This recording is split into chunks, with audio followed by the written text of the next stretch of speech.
Hi everyone, Leslie Ray here with a quick Tuesday tutorial for Digital Delights by Luby Lou. Today I'm going to show you how to make a shadow box picture frame using the set of 3 keepsake boxes cut file. I'm going to use also the Say Cheese Paul digital stamp, the Summer of Smile sentiment set, and the Summer Breeze digital paper pack. You will also need some cardstock, foam tape, a ruler and bone folder, and Spectrum Noir markers. Let's get started. I began by printing my pattern of paper that I wanted to use. And when I was starting, I printed the striped paper from the Summer Breeze pack, and then I went and printed my pattern, and without thinking, I printed my pattern on the side of my paper, colored paper. Normally what I would do is print this on the white side, what would be the inside of my project. But I just kind of went with it. I printed on this side and then I turned it over and printed it on the other side too. So my paper has its image printed on both sides. And next what I did was I cut it out so that it is all cut out. I used this side to cut it. Now, the cut files come in all sorts of file types that will work with your electronic cutters, but since I do not have an electronic cutting machine, I'm also grateful that Wendy has made these available in a PDF format so that I can just print them out on my printer and use her great little cut files to make my own projects. So you can see where I printed it here on the side with my pattern, and then this is on the side without. The next thing I did was I took my bone folder along these lines and I edged it so that it will fold and create my box. So let me show you how easily this folds together. The ends, when you're folding them, you take them and layer them so that this tucks in here and makes that little triangle. Can you see that? Let's see if I can make that better for you.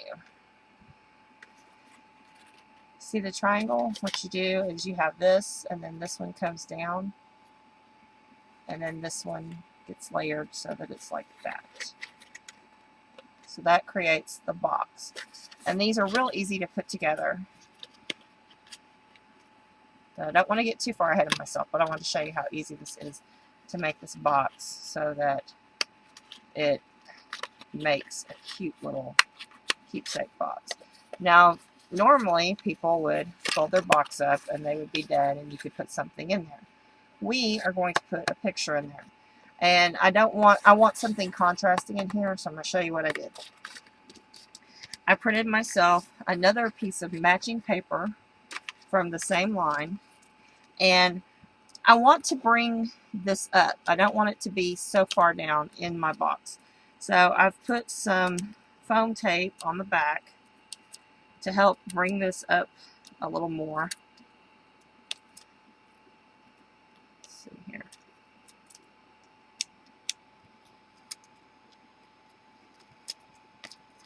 So I'm going to put this in the back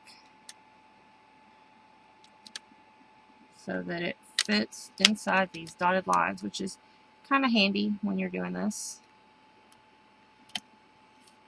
And then the next part is I have a photo that I want to put in here. And this is a fun photo of my son on a late spring day taking pictures of the wildflowers in the country. So I'm going to also lift him up, give a little more dimension. And that's what's neat about a shadow box, is you could give as much dimension as you wanted. Now, because this is my son, I'm not going to add in some little flowers or things like that. I could if it was my daughter, but since it's my son, he would probably prefer I did not do that. So that's how we have it built in here. So you can kind of see that background paper a little bit. I love how that looks. And I'm looking to make sure I haven't cut off too much. I like that he's sitting and taking pictures and really studying the camera and studying things. So I'm going to leave it like this. I like that look. Now, so I'm going to put our little box together.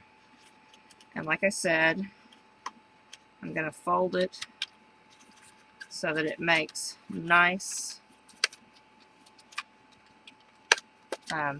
edges on the bottom. You see that? Okay. So what I want to do now is run a little piece of tape right here. And rather than foam tape, I want to use some, double stick tape or some glue. I've got some double stick tape here beside my desk. I'm going to use that.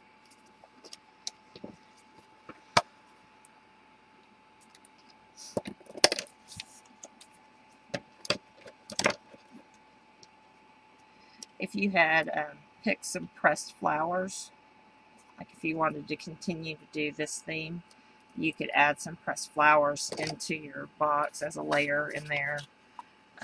Really, there's any number of things you could do there. It's just really such a cool file. And I love how it looks finished. Now, one of the frames, or one of the keepsake boxes, has a scalloped frame, which I would not suggest trying to cut that. I would print it, and if you have the square that does the scallop of that size, I would just punch it or die cut it. Then the other one is a solid box, so it closes up completely. But doesn't this make the cutest little box you ever saw? And I love using the stripes with this because you can line your stripes up just perfect, and the bottom is so nice and clean. Now, you need to close the top because we're not putting anything in this one because, like I said, it's my son, and he would prefer I didn't girly it up for him. I'll have to get some pictures of my daughter using the camera and taking pictures. She is becoming quite the little shutterbug herself, and get a shot of her doing the same thing. So this is all nice and closed up.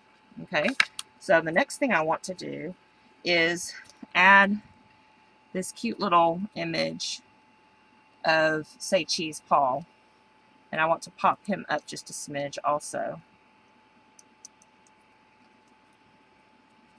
I think he is just precious. This is such a neat release. This is from this month's release of stamps, the background texture paper, or the background paper, and these digis. So he fits right here, just perfect. And then the little sentiment I want to add down here is a day to remember, also in this release. I'll put it right here, only straighter. There we go. And this for me was a very special and fun day. When I asked my son if I could use this picture, he's like, yes. And I said, do you think a day to remember is a great thing for it? And he said, of course it is, because that was a great day. We'd been out to the dairy farm. We learned how to make mozzarella cheese. He got to go on a hayride with his sister. They saw a bunch of cows. He loves to be out there with the animals and stuff at this dairy farm. And then on the way back, he spent quite a bit of time doing some photography, working on his 4-H. So it was a day to remember for us. And what a fun way to make a little box. And now I can set this by my desk at work or up here by my computer and just look at my cute son doing what he loves to do, taking pictures. So I hope you enjoyed this tutorial. I love this little cut file. You probably will see me do some more things with it. And I thank you for showing up today. Don't forget, next week, Christine will be back with another Tuesday tutorial. And I have every confidence that it's going to be uber cool. So thank you for coming. Thank you for supporting Digital Delights by Libby Lou.